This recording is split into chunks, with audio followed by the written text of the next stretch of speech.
So you got yourself one of these, and now you're starting to get clients. You registered your drones, and people are asking you, can you do this shoot?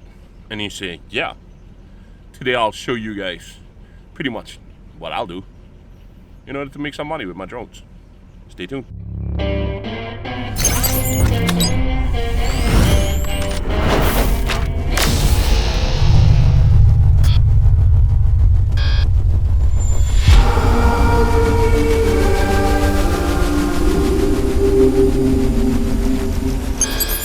Hello everybody, welcome back to my channel. I really appreciate you guys coming by. If this is the first time to my channel, please don't forget, like, subscribe, hit the bell if you guys want to be notified about further videos of mine. Today's episode is about how to make money with your drone. So there are multiple ways of doing it.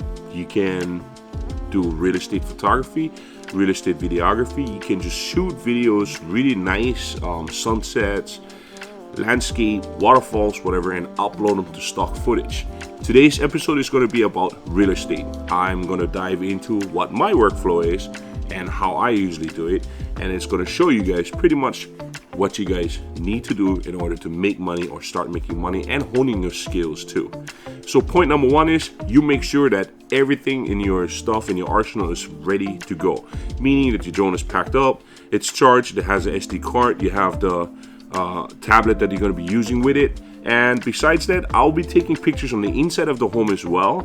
So I'm taking my A7 III with me, and I'm going to be taking pictures on the inside, on the outside, and mixing it up together with the drone pictures as well to give to the client in order to be able to make money off this thing. Let's get started. So last night I made sure that I packed up all my gear right here. Everything is there. My batteries are charged. My SD card is loaded. I got my TripleTech 8 inside there. I got my controller kit ready to go to mount on there. Plus, I made sure that I charged the battery for my A7 III, so that MPFZ 100 is charged as well. Now, let's look where we gotta go. So easiest way that I've actually figured out doing it is I go on Google Maps, and then I map out the address that the client gave me. So once I find out where that address is at, I'll click on the layers for the satellite, and then I'll zoom into where I have to go, which in this case is this property right here. And I'm trying to get the street view so that I know what the surrounding area might look like. These pictures might vary because these pictures are not up to date. This one shows right here, it's from September 2011. So the area might look a little bit different. The house might have a different color, but you know pretty much where you're at, what you're looking at, and what the area might look like.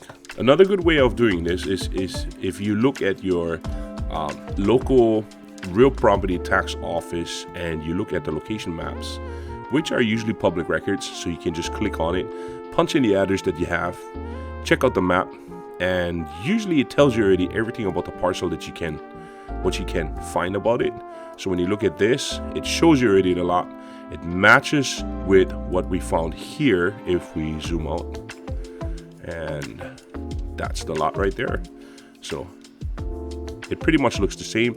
The good part is that with all that stuff, you can click on the report as well, and you will be able to see the lot number, you'll see the land acreage, you're gonna see the neighborhood code, the homeowner information, all that stuff, because it's all public records. Also with the market of building value, the assessed building value, and the total market value. All those things that I usually don't matter to you at all, but you also can look at the TMK maps afterwards, which in this case over here, it actually shows you the TMK number for that property, which we don't need because we have the address already. So we'll just go from there. We just verified that we know that this is the area that we have to go to. This is the lot that we got to go to. Also, there's a link on that one that brings me straight to Google Maps, which brings me straight back to where we were earlier. Now that I know where I have to go, I'm also telling you guys that this client, for an example, only asked for pictures.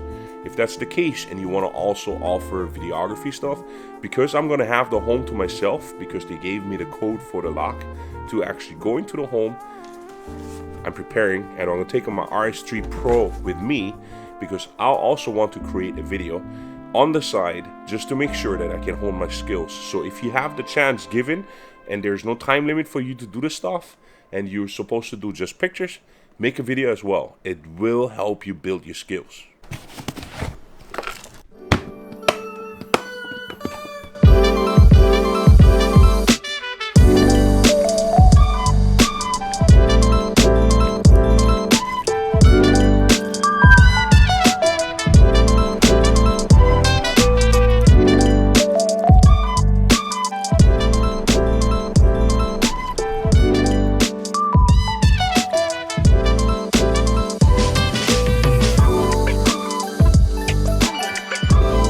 As you guys can see, we reached it. It pretty much looks the same as almost as a Google Maps.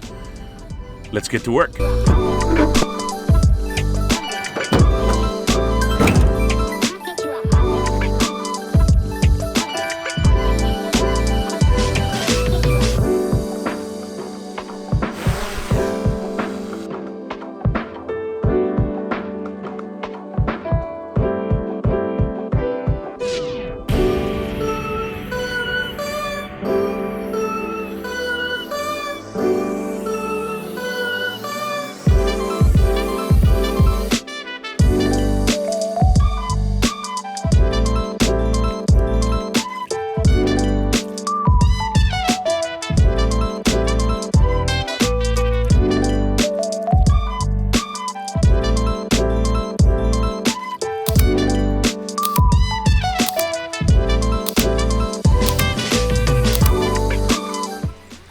So this was pretty much the first step. Flying it, I took video at the same time as I did also take pictures. So now it's time to go move to the inside.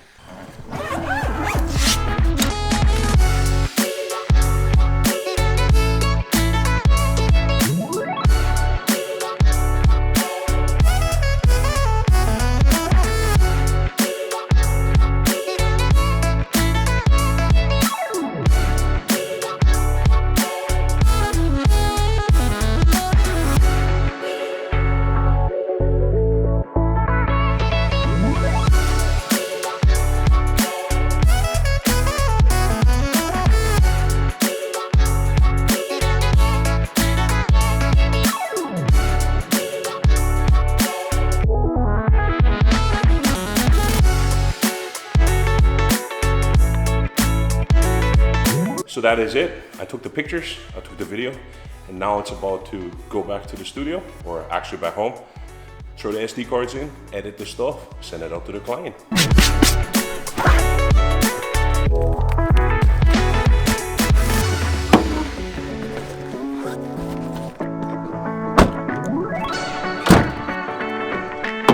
So this video is pretty much made for those of you guys who already got your GE license, you got your drone registered, and you got your Part 107 license.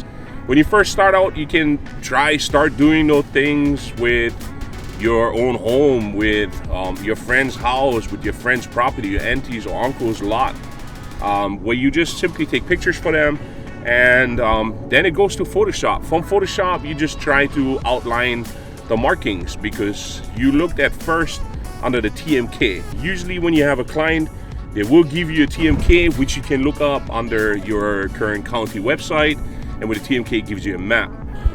The good part about jobs like this is that if you are good with what you're doing, you can have a tremendous speed in turnaround. Don't overload yourself with work, having like 7 or 8 shoots a day. I mean, the money is good, don't get me wrong, but you want to deliver quick, precise, and with high quality.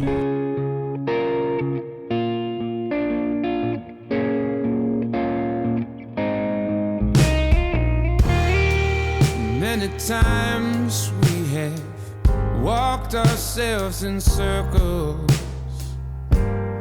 only to find.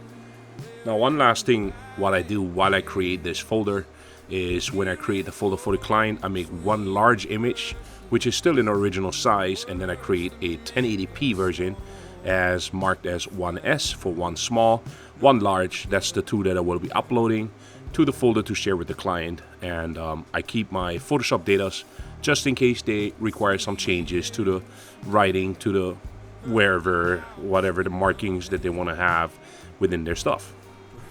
Alright guys, this concludes pretty much today's episode. I hope I could point you guys into the right direction in order to try and make some money with your drone since you add it once you get your Part 107 and you get a GE license and everything.